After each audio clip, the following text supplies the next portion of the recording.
తాకట్లో ఉన్న బంగారాన్ని విడిపించి ఆ రోజున మార్కెట్ ధర కట్టి మిగిలిన డబ్బును మీకు అందిస్తుంది కొమ్మూరి గోల్డ్. మిస్టర్ రమేష్, పెళ్ళయ్యాక భార్యాభర్తల మధ్య ఉండకూడదు ఏమిటి? ఇద్దరి మధ్య రహస్యాలు. మరి ఉండాల్సిందేమిటయ్యా? ఒకరి పట్ల మరొకరికి ప్రేమ, నమ్మకం. ఎగ్జాక్ట్లీ. మిస్టర్ రమేష్, జీవితంలో మీరు ఎవరైనా ప్రేమించారా? దయచేసి దాచకండి. ప్రేమిస్తే దాచుకునేంత పిరికివాణ్ణి కాను, పెళ్ళాన్ని మోసం చేసేంత దౌర్భాగ్యుణ్ణి కాను. మీరు ప్రకటించిన 30 లక్షల ఆస్తిలో ఈ ఇల్లు కూడా ఉందా? ఉంది. పెళ్ళయ్యాక డాక్టర్ వేణు అంటే ఈవిడ మాజీ భర్త ఈ ఇంటికి వస్తూ పోతూ ఉంటాడా? తల్లిదండ్రులను చూడడానికి కూడా రాకూడదా? రావచ్చు, కానీ ఎంతైనా ఆవిడ మాజీ భర్త కదా, లోకం నోరు ముయించడం కష్టమేమో. మీకు ఆ కష్టం రాదు. ఎందుకంటే మీ పెళ్ళైన మరుక్షణం మేమిద్దరం ఇల్లు వదిలి వెళ్ళిపోతాం. ఆ పని పెళ్లికి ముందే చేస్తే ఇంకా మంచిదేమో. ఆలోచించండి. హలో డాక్టర్ వేణు, మర్చిపోయావా?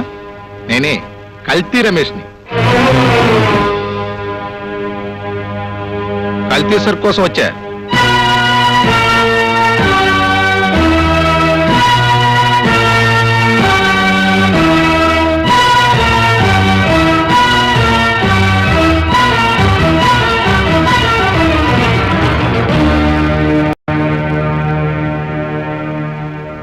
మేము ఒక నిర్ణయం తీసుకున్న తర్వాత మీకు కబురు చేస్తాం. ఇక మీరు వెళ్ళండి.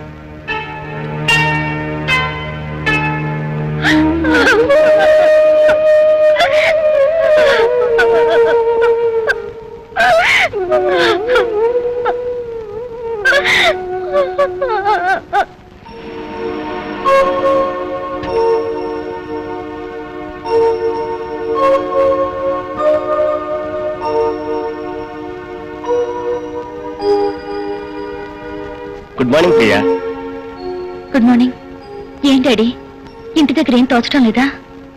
ఏ ప్రాక్టీస్ లేని చోటుకొచ్చి నువ్వు ఏం చేస్తున్నావో చూడాలని వచ్చానమ్మా.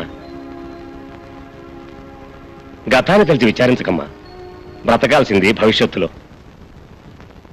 అవునమ్మా, అందుకని రేపే మీ పెళ్లి, ప్రయాణం కూడా. పెళ్ళా?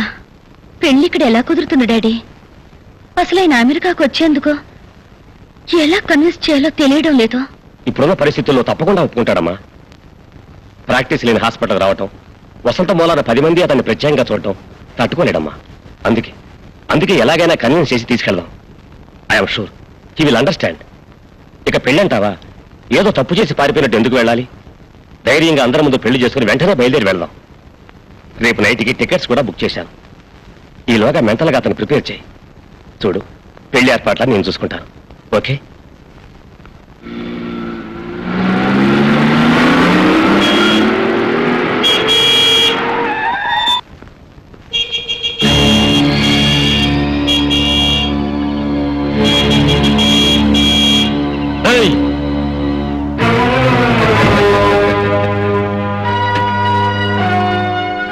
హలో బాస్, సూపర్ గా ఉంది నీ పెళ్ళం.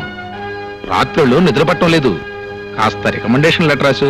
1 గంట సేపే మీ ఆవిడతో ఇంటర్వ్యూ చేసి వస్తా. అదే నీ అప్పుంచుకోను. నాకు నీ భార్యతో పెళ్ళయ్యాక నీకు 1 రోజు ఇస్తా.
కాదురా, నీ పొగరు నీ ప్రతాపం నీ పెళ్ళం దగ్గర చూపించరా.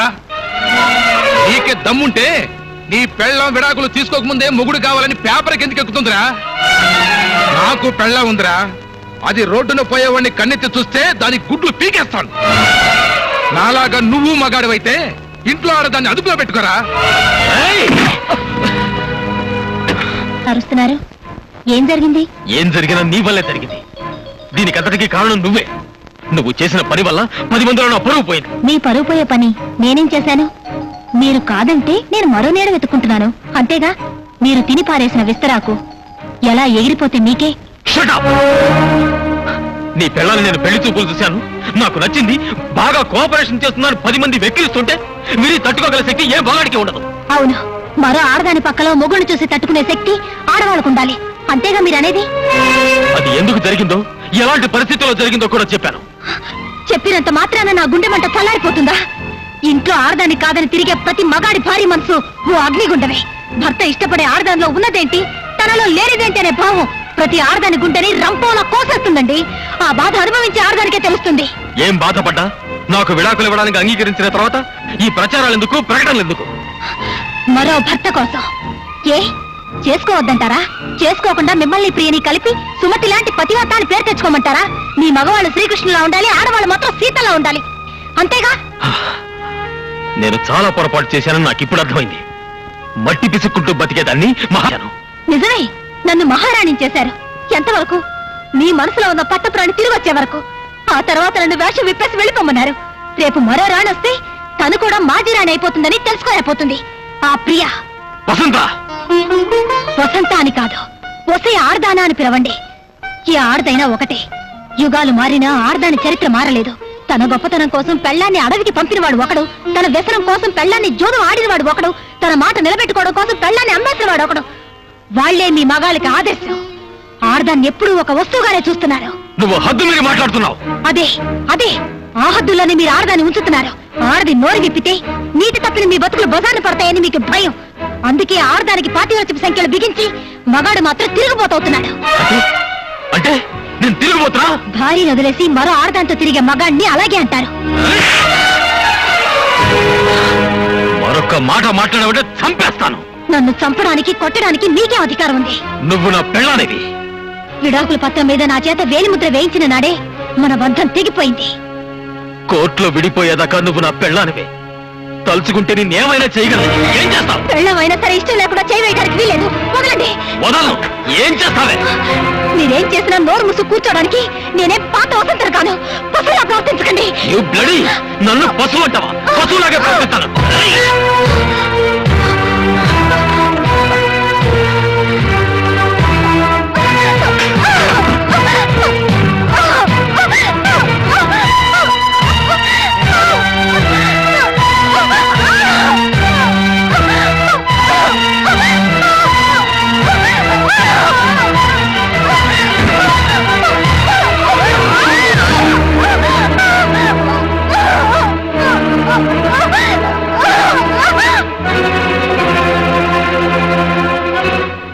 అయ్యగారు అయ్యగారు, అబ్బాయి గారు చిన్నమ్మ గారిని.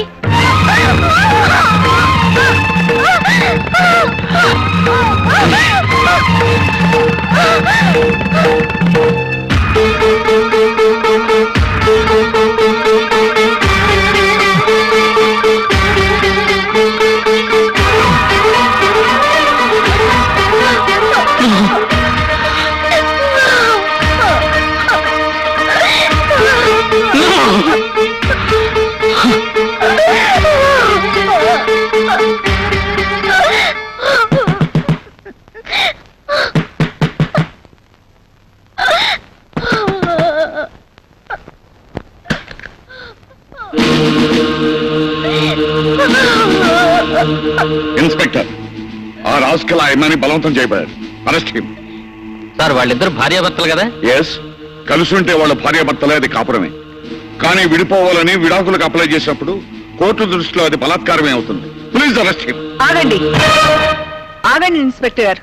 ప్రభావతి, వీళ్ళని అరెస్ట్ చేయించడంలో మీరు ఆశించేదేమిటి, సాధించేదేమిటి? అరెస్ట్ చేస్తే జైల్లో పెడతారు. బలాత్కరిస్తే కోర్టులో విడాకులు ఎవరు. అప్పుడు వీడు వసంతతోనే కలిసి ఉన్నారు. అంటే చట్టాన్ని అడ్డు పెట్టుకుని వాళ్ళిద్దరిని కలపాలని చూస్తున్నారా? కోర్టు వాళ్ళకి విడాకులు ఇవ్వకపోతే వాడు వసంతని చేరదీస్తాడా? పోలీసులు వాడి మనసు మారుస్తారా? కోర్టు వాడి బుద్ధి మారుస్తుందా? అంటే వాడేం చేసినా నోరు మూసి కూర్చోవాలా? ఏం చేస్తారు మరి? కాపురం చేయాలనే ఆలోచనే వాడికి లేనప్పుడు అరెస్ట్ చేయించి ఇంకా అల్లరి కావాలనుకుంటున్నారా? ఇన్స్పెక్టర్, సారీ, మా వాడి తరపున వాడు చేసిన తప్పుకి నేను చెంపలేసుకుంటున్నాను. నోర్మై, అమ్మట అమ్మ. చూడండి, వాళ్ళిద్దరిని కలపాలనే ఆవేశంలో మా వారు మిమ్మల్ని తీసుకొచ్చారు. ప్లీజ్ వెళ్ళండి సార్.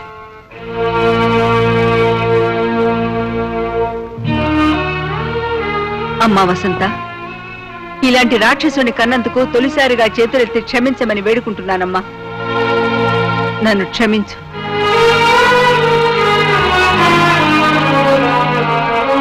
ప్రభావతి, అవునులే, నీ కొడుకు మారడు. దారి తలరాత మనం మార్చలేం. రేపు కోర్టులో వాళ్ళు విడాకులు తీసుకుంటుంటే చేతకాని ధృతరాష్ట్ర దంపతుల్లాగా మనం కూర్చోవాలి. మన కోడలకు అన్యాయం జరుగుతుంటే న్యాయవాదులమైన మనం ప్రేక్షకులుగా మారాలి. No, never. విడాకులు ఇచ్చిన మరుక్షణ అది కోడలు కాదండి, మన కూతురు. ఇంతకంటే గొప్ప సంబంధం తెచ్చి దాన్ని పెళ్లి చేస్తాను, న్యాయం ప్రతిగా ఉందని నిరూపిస్తాను. ఏ ఆడదానికైనా తాళితో పాటు తన మనసు బ్రతుకు కూడా ముఖ్యమని తెలుసుకునేలా కాపురానికి కొత్త పేజీ రాస్తాను.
వేణుగారు, ఇది మీకు నేను రాస్తున్న ఫస్ట్ లెటర్. లవ్ లెటరో లీవ్ లెటరో ఆ దేవుడికే తెలియాలి.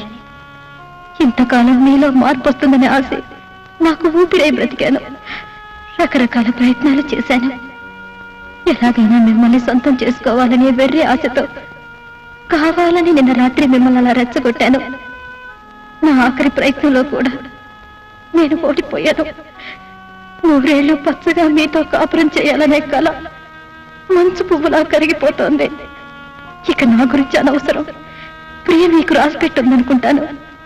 మీ ఇద్దరి కాపురం కలల కౌగిలి కావాలని ఆశిస్తూ, నా చెల్లి ప్రియని ఆశీర్వదిస్తూ, ప్రియని మరో వసంతని చేయకుండాని ప్రార్థిస్తూ, తెలుపా మరి మీకు ఏమీ కాలేని ఈ వసంత.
కోసము తల వంచుకున్నదో, ఏడడుగులేసి బతుకు పంచుకున్నదో, ఏ తాళి కోసము తల వంచుకున్నదో, ఏడడుగులేసి బతుకు పంచుకున్నదో. ఆ తల్లి మెడకే అది నీతి సూత్రమై, మగాడు రాసుకున్న వేద శాస్త్రమై, ఇల్లాలి బతుకులో కన్నీళ్లు నింపితే, కల్లోల జీవితం కళ్ళెర్ర బారితే, యుగ యుగాల బ్రహ్మముడికి అర్థమేమిటి, చెరిసగాల జీవితాల గమ్యమేమిటి?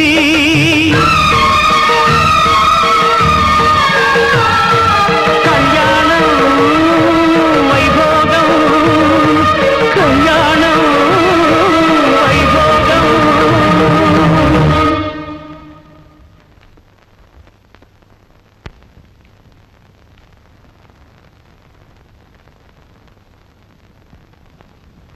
చూడమ్మా, మీ ఇద్దరు విడాకులకు అప్లై చేశారు కదా?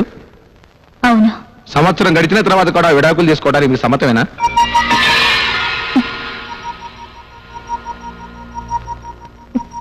సమ్మతమే. ఈ విషయంలో మీ పైన ఎటువంటి బెదిరింపులు ఒత్తిళ్లు లేవు కదా?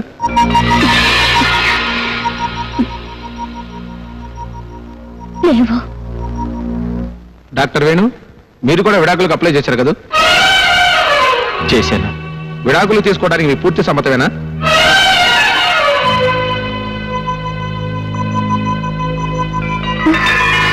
మిస్టర్ వేణు, విడాకులు తీసుకోవడానికి మీ పూర్తి సమ్మతమేనా?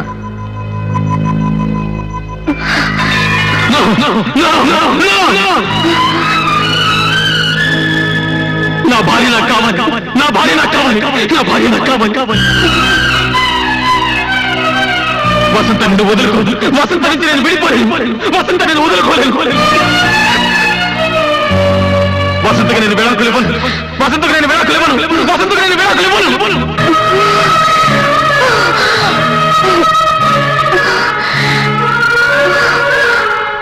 అవును సార్, నా భార్య మరొకరికి భార్య అవుతుందనే ఊహని నేను భరించలేకపోయాను. రేపు మరొకరితో కాపురం చేస్తే ఎలా భరించగలను సార్? అలాగే నేను ప్రియతో తిరిగినప్పుడు వసంత పడిన మనోవేదనని నేను ఇప్పుడు అర్థం చేసుకున్నాను. విడాకులు ఇస్తానంటే నా సుఖం కోసం ఒప్పుకున్న వసంతని నేను వదులుకోలేను sir.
Doctor, please arrange for operation. Sorry sir, surgeon is not available. అవును, మీరే ఎందుకు చేయకూడదు? నో, ఈ పరిస్థితిలో నేను చేయలేను. అవసరం లేదు, నేను చేస్తాను.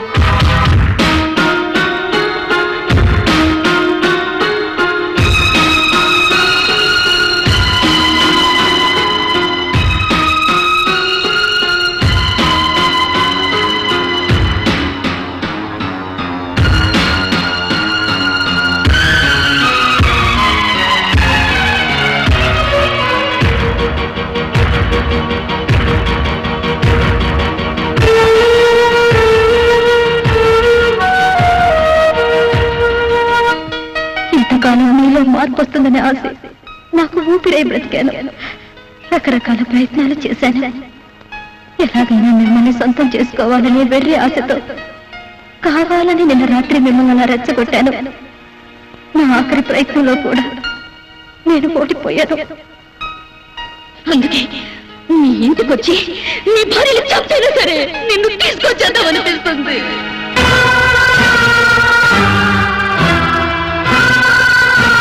నీ భార్యలు చంపైనా సరే నిన్ను తీసుకొచ్చేద్దామనిపిస్తుంది.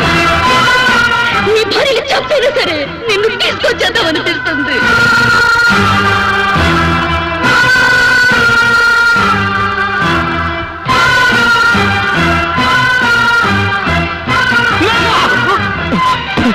ప్రియా ప్రియా ప్రియా నా భార్యను తప్పదు తప్పదు నా వసంతం తప్పదు తలుపు తీ. నా భార్యను తప్పదు వసంతం తప్పదు.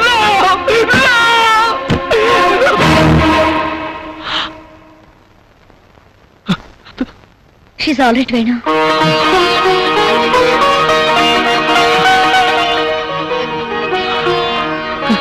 మీరు వెళ్ళి చూడొచ్చు.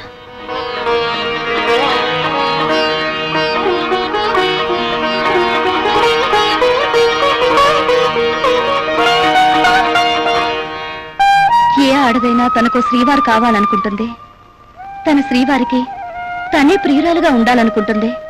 అంతేకాని తన శ్రీవారికి మరో ప్రియురాలు ఉండడం ఏ ఆడది భరించలేదన్న నిజాన్ని, మనసు కన్నా మాంగళ్యం గొప్పదన్న సత్యాన్ని ఆలస్యంగా తెలుసుకున్నాను. All the best. ఆకాశమబ్బుల్లో పందిళ్ళు గట్టి భూదేవిలో గిట్లో ముప్పులు పెట్టి పూలు పోగుతాడు నూరేళ్ళే కళ్యాణం